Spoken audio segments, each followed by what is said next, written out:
What is up, everybody? Welcome back to my channel. It's that one girl here, and I'm back with another video. Before I even get into this video, don't click off. I just have two updates. Number one, I am no longer doing workout videos on my channel. Based on my analytics, I'm trying to grow as a YouTuber, and people aren't really watching the workout videos like I would have hoped. So that's dead. Number two, my goal for 2021 is to be monetized by January 25th, specifically January 25th, because that is my last first day of school as a graduate student, y'all. I'm so pressed, but I know that I will not be able to work as hard when I'm in my last semester. So I just want to get it done before that. So please help me out. Subscribe, like, comment, all that stuff that I tell you to do every time. Lastly, I don't know if I said too, but I just wanted to point out that we in the playoffs, baby. But anyway, we can go ahead and get into this video. Cause I'm in love with you.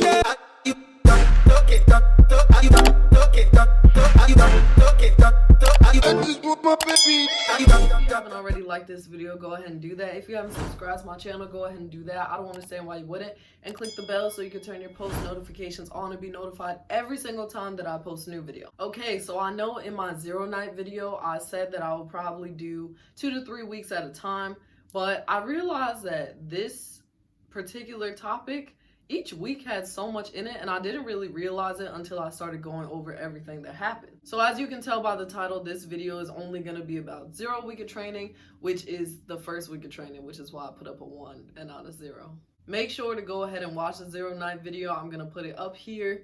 I always forget where the iCard is, but I'm going to put it in the iCard. It'll also be in the description box below so that you can go ahead and catch up with the rest of us. We're talking about 0 week, which happens after your 0 night. So like I said, after 0 night, when you wake up in the morning, the Reveille plays. But for us, Reveille played and we were supposed to go back to sleep because it was our first night. You're supposed to get 8 hours of sleep. Some people said they don't. We did, so that sucks for you. The next time we woke up, it was so loud. Our temporary MTI came in. She came in with, I guess, people from the older flights, and it was just so much like, get up, what are you doing? Blah, blah, blah. So much noise. Like I've said before, all they do is yell. I really feel like they love to yell. You had to rush and get up, brush your teeth. Eventually, we went downstairs, and for lunchtime, everything is in the squadron, right? So your dorm's on, what did I say, 3 Delta 1? That's where we were before. And then you go down the steps, hold the handrail, utilize the handrail, touch every step on the way down, but you're still running. You got to rush. Touch every step on the way down. Then you get to the floor level, and the cafeteria is kind of directly in front of you, at least from where our staircase was. And they're gonna show you how to arrange yourselves in a flight. Now, I can't remember if I ever talked to you about how we arranged ourselves at DNTF. But basically, when you're in the line, they're going to say, if you're taller than the person in front of you, tap them on the shoulder, move forward. I know for a fact that there is one UTA weekend video, so you can check that out as well. But let me know. I can always do more. When you're standing out there and you are arranged in order of how you're supposed to be, there's a certain way that you enter the dining facility. I was going to get to this later, but I'm just going to go ahead and say it now. There are these things called chow runners. So I think Fisher got picked as a chow runner, and then there was somebody else. You don't want to be a chow runner because you have to go in ahead of the flight and basically tell the MTIs that your flight is ready to come eat. It's really scary, I guess, and I'll explain why in a second. So once the chow runners have done that, they come outside and tell your flight. You're going to say this little speech like, Flight 558, prepare to enter the dining facility. Flight 558, Tench Hut. Once they say that, then you stand at attention and you're going to go in. Once you've done all that and you actually enter into the dining facility, oh child, all hell broke loose. First of all, when you enter, you have to walk a certain way. So you grab your tray and you have to side shuffle. It's the most awkward thing in the world, but you better just keep your eyes on the food and just grab and shuffle and grab and slide. Just move, because they are yelling. They are not, they don't care if you're crying or whatever, because some people did cry. They don't care if you forgot to grab a yogurt or something. You better just grab and move. I don't care. I will say to you that the food wasn't disgusting, but it wasn't really good. Anyway, also, there's no talking. I think I've said that before with anything that you've done so far, but there's absolutely no talking. No talking in line to get your food, no talking on your way to the table, no talking at the table, no talking when you get up and exit. no talking. Really important thing is the snake pit. So I told you earlier why it's kind of scary to be a chow runner. The snake pit is where all the MTIs sit for meals. I have seen people lie, or maybe that was their experience, but I will say I have seen people say that the MTIs stay at the snake pit. That is a lie from the pits, because there's no, I promise you, your MTI, other people's MTIs, whoever is in the chow hall at the time is not going to sit at that snake pit. When I tell you, they could be right here while you're trying to grab your food, yelling at you because you're moving too slowly, or why are you picking up that when you need to be eating this or drinking this. Side note, when you grab your tray, make sure to get 2 waters and a juice, okay? Don't get 2 juices and a water. Don't get 3 juices. Just get 2 waters and a juice.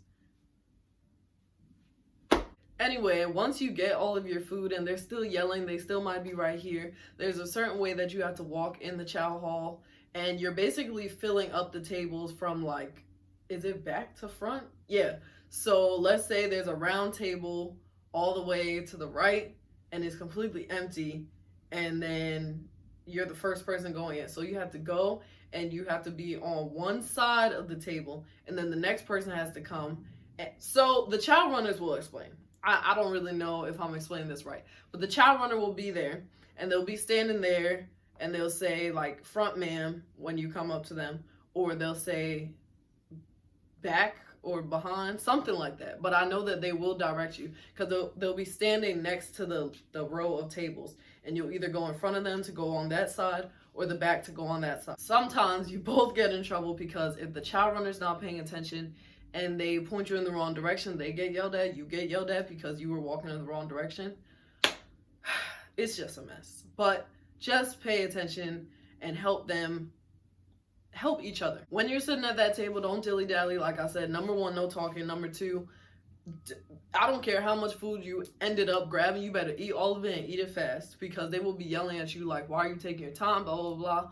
I feel really bad for the chow runners, because they can't sit down until the whole flight has gotten their food and whatever, and they still get yelled at to rush. So yeah, chow runners just have a bad job. Moving right along, 0 week of training is a lot of briefing, orientation, processing type stuff. One of the main things that I remember is the whole assigning of jobs. When I say jobs, I mean like dorm chief, element leader, guide on bear, detail chief, or something like that. There were a lot of things that you were supposed to be doing. If you would like a video about the different type of jobs, let me know down in the description below. I will say though that the first guide on bear got fired like immediately the first day, and it was so nerve-wracking, because you know, you're standing there at attention, everybody's just like, you know, you can't move, but you're like looking around like, yo. And don't get caught looking around with your eyes either. Anyway, sis got fired, and then the male MTI that was like our temporary MTI, he was like, you, and I was like, he called me out and was like, you're gonna be the new guide. And I made it to graduation. Like I said, you got briefed on a whole lot. You got your basic BMT orientation, you got briefed on what to expect at PT, which I will explain probably in the next video. I keep saying our temporary MTIs because we ended up having a lot of different MTIs take care of us, because our permanent MTIs were like on leave or something, or coming from somewhere. I don't know what was happening, but it took them a while before they got to us. So we were called the orphan flight, or I guess we kind of called ourselves the orphan flight. We were just being tossed from MTI to MTI, and it was just like, when are we, what is the truth? Who are we supposed to be with? The general orientation included stuff like what airman's time was going to be like, which you'll hear about in the next video, dust down, your weekly activities, what the day room is supposed to be like, graduation requirements, your task schedule for Sundays, sleeping in PT gear. You will always, except on certain occasions, sleep in PT gear. That Friday, we got our uniforms, okay? And I was so pressed to be in my ABUs, bro. I was so pressed. I'm not gonna lie, you're gonna look dumb because you have your nice ABUs, they're all clean and whatever, but then you have on sneakers, so that's why they call them sneaker weekers. The MTIs, however, will call it the boot run phase. you're a sneaker week. The end of the week was like the best part. So I told you I got there Tuesday. Now it's Saturday and you're sitting in the day room and these like chaplain guides come in. So the chaplain guides are these people from older flights that come and basically tell you what to expect for Sunday. Like I said, it was our first week, so 0 week there, and we don't know nothing.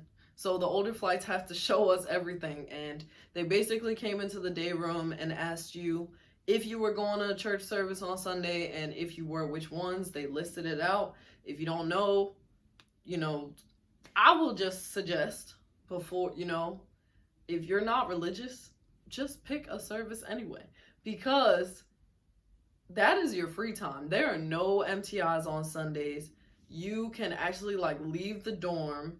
I mean, it's such a relief. Sunday, the whole day is amazing. And they suggest that you just take every week from Sunday to Sunday, because if you can look forward to Sundays, you'll be fine. I can only speak from my experience at I guess it was called the Christian service. I don't really know. There were so many. They had like Muslim, Catholic, Hindu. They even had something for like atheists to go to. So you can go wherever you want, whether it's your religion or not. I know some Sundays people went to something that wasn't even their religion just to see what the church service was like.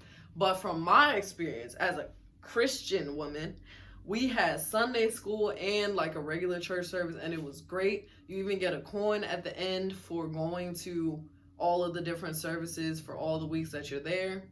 And Sunday school was like a real nice thing because you're studying the Bible, it was so great. Whoever came up with us like actually being allowed to go to church while going through prison, it's amazing. One of the best parts about service on Sundays was that they recognized each week. So every week you were like counting down to graduation, and it was just like, praise the Lord. It was hot, but it was so worth it for that. Just walking into the church service and hearing the music, and everybody actually has smiles on their faces. Go to church. Last thing, and then I'm gonna let y'all go. The phone call. You do get to use your own phone, but I will still suggest having a little composition notebook so that you can have any extra numbers or whatever that you need. My first call was to my dad. My mom's a nurse, so I wasn't sure if I'll be able to reach her in the hospital, and I knew that if I called my dad, at least we could do three-way. A lot of people were crying during the first phone call, after the first phone call. I mean, it was a really emotional time. And then after that, they take your phone and they put it in like a little Ziploc bag that they label so they know whose phone is whose. Whew. It was a dramatic experience, but I couldn't cry because I was just too excited. I was like, child, I'm in the military. All right, you guys, thank you so much for watching. I hope you really enjoyed this video and it informed you, especially if you're getting ready to go out. Like I said before, I was going to do 2 weeks at a time, but we can already see how long this video ended up. So I'll probably just have to keep to the 1 week, which is helpful because it gives me more video options. Let me know in the comments down below if there's anything specifically from this video or the 0 night at BMT video that you would like me to elaborate on, because I can do a specific video for that. If you watched to the end of this video, comment first because we are in the first week of training. If you haven't already liked this video, go ahead and do that. If you haven't subscribed to my channel, go ahead and do that. I don't understand why you wouldn't, and click the bell so you can turn your post notifications on to be notified every single time that I post a new video. Most importantly, friends, please go ahead and share this video, share it at sea, share it on a marquee, and share it with a trainee. I don't care. Love you guys. Deuces. Don't talk it, you don't talk it, you don't talk it, you don't talk it, you don't talk it, you don't talk it, you don't talk it, you don't talk it, you don't